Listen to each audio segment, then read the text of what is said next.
자, 상업송장 작성 방법 또는 상업송장에 기재되어진 내용에 대해서 어떤 의미인지 우리가 확인하는 방법에 대해서, 서류 읽는 법에 대해서 확인을 하도록 하겠습니다. 자, 송장은 우리가 계산서라고 얘기하죠. 계산서. 물품의 명세서이면서 대금 청구서입니다. 그래서 주로 수출자, 국제거래소는 수출자가 물품을 공급하는 경우에 수입업자 앞으로 작성, 발행하는 서류죠. 지금 보시는 양식지 이대로 만드셔도 되고, 현재 무역회사 같은 경우에는 요거하고 유사한 다른 양식지가 있습니다. 정해진 양식은 없습니다. 우리 무역계약은 불요식이라고 얘기하죠. 불요식. 그래서 정해진 부분은 없기 때문에 우리가 그때그때 그 회사에서 사용하고 있는 룰에 맞추어서 쓰시면 되는데, 어차피 기재되어지는 내용은 똑같아요. 약간의 위치에 있어서의 차이점밖에 없어요. 그리고 이렇게 꼭 표 형식으로 나타내야 되느냐? 그건 아닙니다. 요식이었기 때문에 그냥 일반적으로 우리가 나열하듯이 제목 달고 내용 쓰고 제목 달고 내용 쓰고 이렇게 해도 상관없어요. 근데 오늘날은 대부분의 회사들이 이런 틀, 양식을 만들어서 많이 사용을 합니다. 엑셀로 만드셔야 돼요. 엑셀로. 물론 요즘은 전자문서가 일반화되기 때문에 한글 파일로 만들어서 PDF 파일로 저장을 해서 보내면 되는데, 한글 파일로 보내면 안 되지요. 왜냐면 한글 문서를 전 세계 모든 무역업자들이 쓰는 거 아니에요. 그래서 우리가 통상적으로 거의 엑셀에서 활용하게 됩니다. 그래서 요 강 뒤에 보면은 우리가 엑셀로 무역 서류 작성하는 법에 대해서 각각의 서류 뒤에 하나씩 다 붙여놨죠. 그래서 여러분들이 마무리 하실 때는 직접 한번 만들어 보시는 것도 하시면 좋을 것 같아요. 흔히 커머셜 인보이스 또는 인보이스라고 쓰게 됩니다. 그죠? 자, 대부분 서류의 제일 왼쪽에 보면은 우리가 셀러, 시퍼란이 있죠. 여기는 수출자의 상호하고 주소를 써야 됩니다. 이렇게 얘기하니까 우리말로 막 타이핑을 하시는데, 좀 당연히 외국인들하고 우리가 거래를 하는데 우리말로 쓰면 안 되죠. 당연히 영어로 써야 되죠. 영어로. 자, 그 다음에 컨자인이라는 날 있죠. 수화인이라는 날인데, 자꾸 우리 포워더나 이런 이제 그쪽에서 이거 콘사인이라는데 좀 그러지 마세요. 자, 우리가 변형되어진 일본식 영어 발음을 굳이 쓸 필요는 없잖아요. 그리고 전 세계적으로 다 콘사인이라고는 쓰지 않습니다. 예. 그래서 여러분들이 발음하실 때는 이왕이면은 조금 잘 맞춰서 발음해 주시는 것도 괜찮지 않을까 싶어요. 아니면 차라리 우리말로 수화인이라 하세요. 수화인.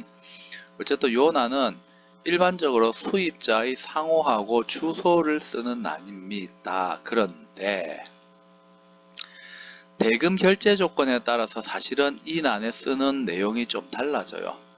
보통 우리가 전신한이나 어음이나 이런 방식으로 해서 송금 방식 이렇게 해서 거래를 하는 중소무역회사 같은 경우에는 당연히 요 난은 수입자의 상호하고 주소를 씁니다.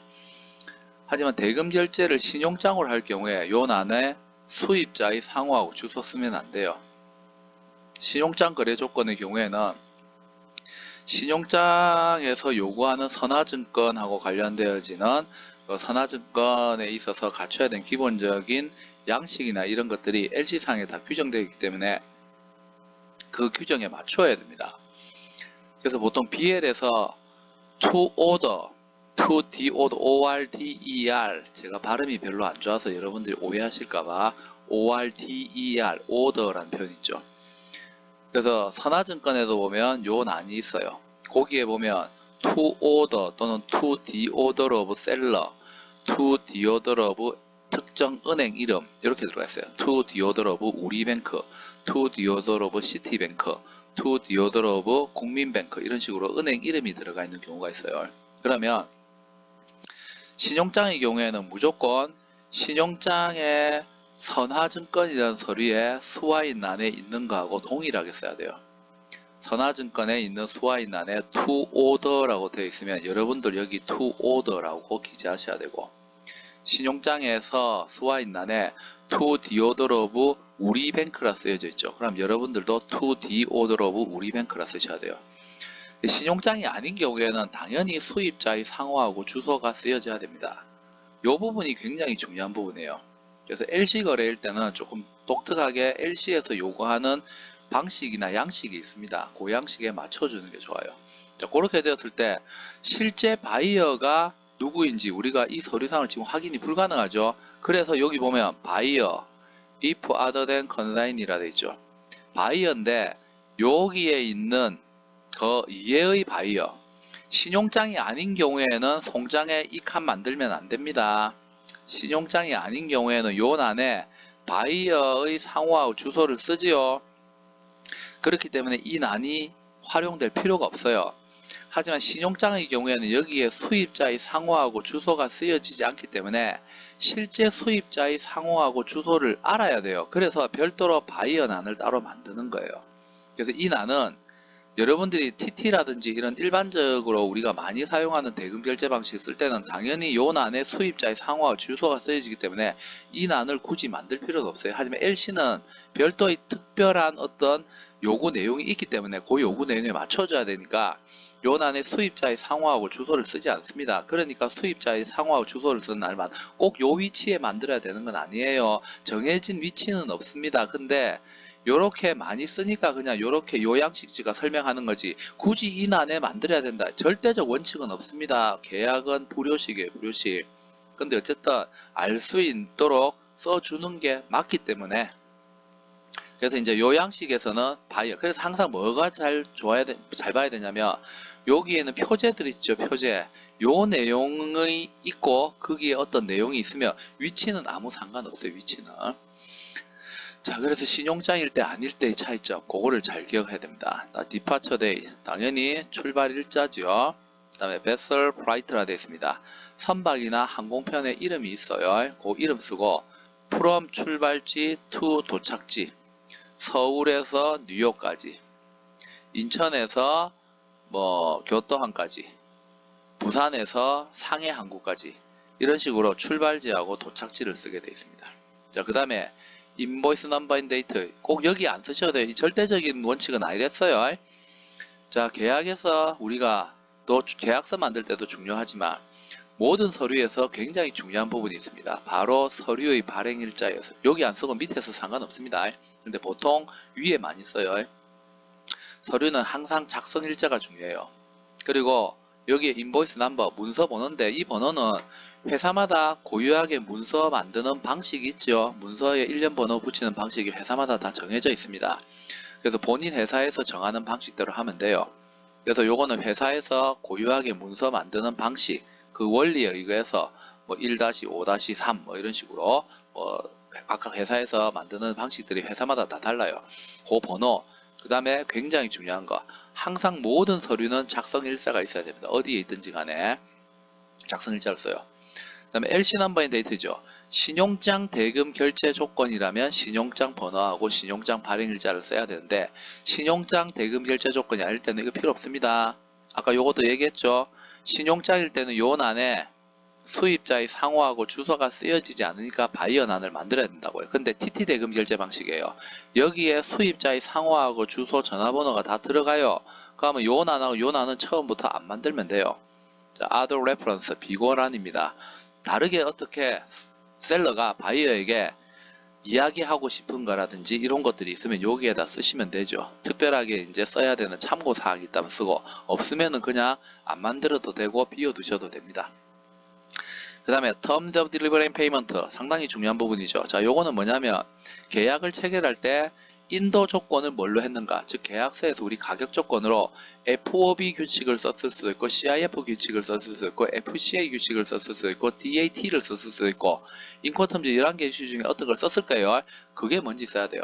FOB 부산 US 달러 10만 달러 이런 식으로 정확하게 계약서에 있는 내용하고 동일한 가격 조건을 씁니다.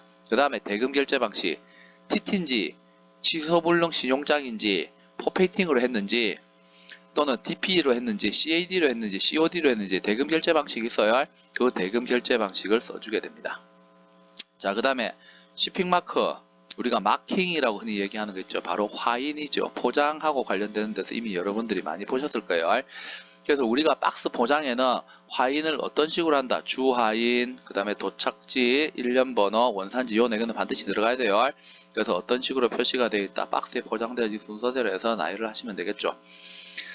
자, 그 다음에 number and kind of package, 포장의 개수하고 종류입니다. 그래서 여러분들이 카톤 박스로 했다, 세 박스 했다 그러면 3카톤 3카톤, 세 상자 이렇게 쓰면 되죠. 그 다음에 목상자에 넣었다, 우든 케이스, 우든 박스. 근데 몇 개다? 100개다가 100 우든 박스 이런 식으로. 또는 컨테이너 한 컨테이너다, 그게 20부터 컨테이너다, TEU. 그 다음에 40부터 컨테이너 2개로 보냈다 그러면은 2FEU 이런 식으로 포장은 어떤 종류로 했고 몇 개인가를 쓰는 거예요. 자, 그 다음 good description, 물품의 명세입니다. 여러분들이 보내는 게 기계 부품이에요. 그러면 기계 부품 영어로 그대로 뭐예요? mechanical part, 테리베어, 고민형 이런 식으로 당의 물품에 관련되어지는 명세, 영어 이름이 뭔지 그 내용을 쓰는 거죠. 자, quantity, 수량, 그 다음에 unit price 단가, amount 금액. 수량 곱하기 단가가 바로 금액이죠. 여러분들이 수량이 100개 같으면은 100, 그 다음에 유니트 프라이스 단가가 US 달러 1달러 같으면 1. 그러면 요 숫자 대 요 숫자 곱한 거 금액. 항상 요 금액 쓸 때 화폐 단위를 정확하게 표시하셔야 됩니다. 달러는 홍콩 달러도 있고 호주 달러도 있고 뉴질랜드 달러도 있고 대만도 달러 써요. 전부 다 환율이 다 달라요. 그래서 정확하게 달러면 어느 나라 달러인지 정확하게 국가 ISO 코드에 달러 해서 정확하게 내용을 써주셔야 됩니다. 그리고 요 숫자 곱하기 금액이 바로 숫자 곱하기 단가, 요 2개 곱한 게 여기에 그대로 금액이 나와야 되겠죠. 송장은 물품의 명세서이면서 사실은 대금 계산서, 대금 청구서를 했어요. 그래서 송장상에서 제일 중요한 거는 얼마 치냐고요. 물건을 개당 몇 개로, 개당 한 개당 얼마로 해서 몇 개를 갖고 왔고 총 지불해야 될 금액이 얼마인지 그 내용, 요게 상당히 중요한 부분입니다. 그리고 결제는 어떤 식으로 했고 선불로 했는지 후불로 했는지 수단은 또 뭔지 TT로 했는지 신용장으로 했는지 그 내용이 정확하게 나와 있어야 돼요. 그래서 물품에 있어서의 명세서이기도 하지만 대금 계산서, 대금 청구서, 영수증 영화까지 다 수행하는 겁니다. 상당히 중요한 서류죠. 특히 우리 무역 3대 기본 서류 중에서 제일 중요한 서류가 바로 이 송장입니다. 송장. 그리고 여러분들 서명을 하시면 되겠습니다. 서명을. 그래서 날짜, 발행 날짜는 여기에 같이 쓰셔도 되고 이렇게 별도로 쓰셔도 되고 어쨌든 모든 서류, 어떤 서류도 마찬가지입니다. 서류 만들 때 어느 위치에 있어도 상관없습니다. 분명히 작성 일자는 있어야 됩니다. 가장 중요한 부분입니다. 가장 중요한 부분. 그래서 여러분들이 간단하게나마 엑셀로서 그 표 그릴 수 있고 타이핑 쓸 수 있고 이 정도는 여러분들이 신속하게, 그리고 여기에는 이제 간단하게 함수 넣어서 어떻게 해요? 일일이 계산기로 두드려 가지고 숫자 집어 넣어도 되지만 자동으로 합산될 수 있게 그렇게, 왜냐면 물품의 종류가 단가가 한 개가 아니고 여러 개일 수도 있죠. 물품의 종류마다. 그러면 여러분들이 실제로 뭐 샵 201 100개, 샵 203 100개, 샵 204 100개 쭉 내려갈 수 있어요. 그리고 개당 단가가 어떤 건 US 달러 1달러, US 달러 1.2달러 쫙 내려갈 수 있죠. 그래서 여기 합산된 금액 나오지만 요 밑에는 최종적으로 뭐예요? 전체 수량, 전체 단가, 최종 금액까지 나와야 되죠. 그러면 더하기, 그 다음에 최종 합산 곱하기 함수 들어가야 돼요. 그래서 기본적으로 우리가 사칙 연산과 관련된 함수는 필수적입니다. 그래서 혹시 무역회사에 다니시는 분들은 이거 굉장히 잘 하시는데 보통 이제 아직 사회초년생이고 학생들 같은 경우에는 그 다 할 줄 안다라고 저도 알았어요. 저도 우리가 커말 시험도 있고 그래서 엑셀은 보통 학생들이 다 다룰 줄 안다라고 알고 있었는데 제가 깜짝 놀랐습니다. 정말 잘 모르더라고요. 특히 함수는 아예 사용하실 줄 모르는 분들이 거의 태반이에요. 정말 충격이었습니다. 근데 회사 다니시면은 전부 다 그 문서와 관련되어지는 거는 엑셀은 지금 거의 다 특히 무역회사에서는 엑셀은 그냥 필수입니다. 필수. 그리고 채용할 때 당연히 물어보지도 않아요. 당연히 자격증이 중요한 게 아니고 당연히 할 줄 안다고 전부 다 알고 있습니다. 그래서 너무 충격 주시고 일하시면 안 돼요. 잘하시는 분들은 상관없는데 아니시라 하더라도 그냥 엑셀 같은 거는 학원 안 다니셔도 되죠. 요즘 뭐 블로그나 또는 유튜브 동영상 이런 거 보니까 정말 친절하게 이런 서류 만드는 거를 엑셀 사용 기본적인 거에 대해서 많은 이 전문가들이, 실력이 있으신 분들이 그 동영상 올리셔가지고 제공하는 게 너무나도 많더라고요. 관심만 조금 가지시면 되죠. 다 관심 부족입니다. 관심 부족. 근데 우리가 어떤 꼭 무역에서 아니라도 마찬가지예요. 우리가 사회 취업을 해서 이제 그 사회생활을 하려면은 요즘은 엑셀은 필수입니다. 필수기 때문에 자격증 있고 없고 중요한 게 아니에요. 가장 기본적인 거 표 그릴 수 있고 사칙 연산 정도 함수 집어넣을 수 있는 그 정도만 하시면 됩니다. 많은 건 필요 없습니다. 그 정도만 하시면 돼요. 자, 송장 작성 방법에 대해서 확인을 했습니다. 특히 오늘 이 송장 작성 방법에서 중요한 거, 요 수화인란이 대금 결제에 따라서 쓰여지는 방법이 다르다는 거. 사실 무역 오랫동안 하신 분들 중에서도 신용장 거래 안 해보신 분들은 지금 깜짝 놀랐을 거예요. 왜냐면 신용장 거래 안 해보신 분들은 여기에 항상 우리가 일반적으로 다 수입자의 상호하고 주소를 쓴단 말이에요. 근데 신용장 거래를 안 해보셨으니까 잘 모르셨는데, 신용장 거래 하실 때 일반적으로 우리 TT나 이런 결제 방식 쓰는 것처럼 여기다가 수입자 상호하고 주소 쓰면은 은행에서 돈 못 받는다고 보시면 됩니다. 그래서 신용장은 해본 사람만이 알아요. 무역 30년 동안 했는데 신용장 거래 한 번도 안 해보신 분들이 상업송장 작성할 때 실수를 많이 하세요. 그래서 이거는 신용장은 항상 모든 부분에 있어서 서류 만들 때나 서류 작성할 때 좀 독특한 특성을 가지고 있기 때문에 그 부분을 잘 보셔야 됩니다.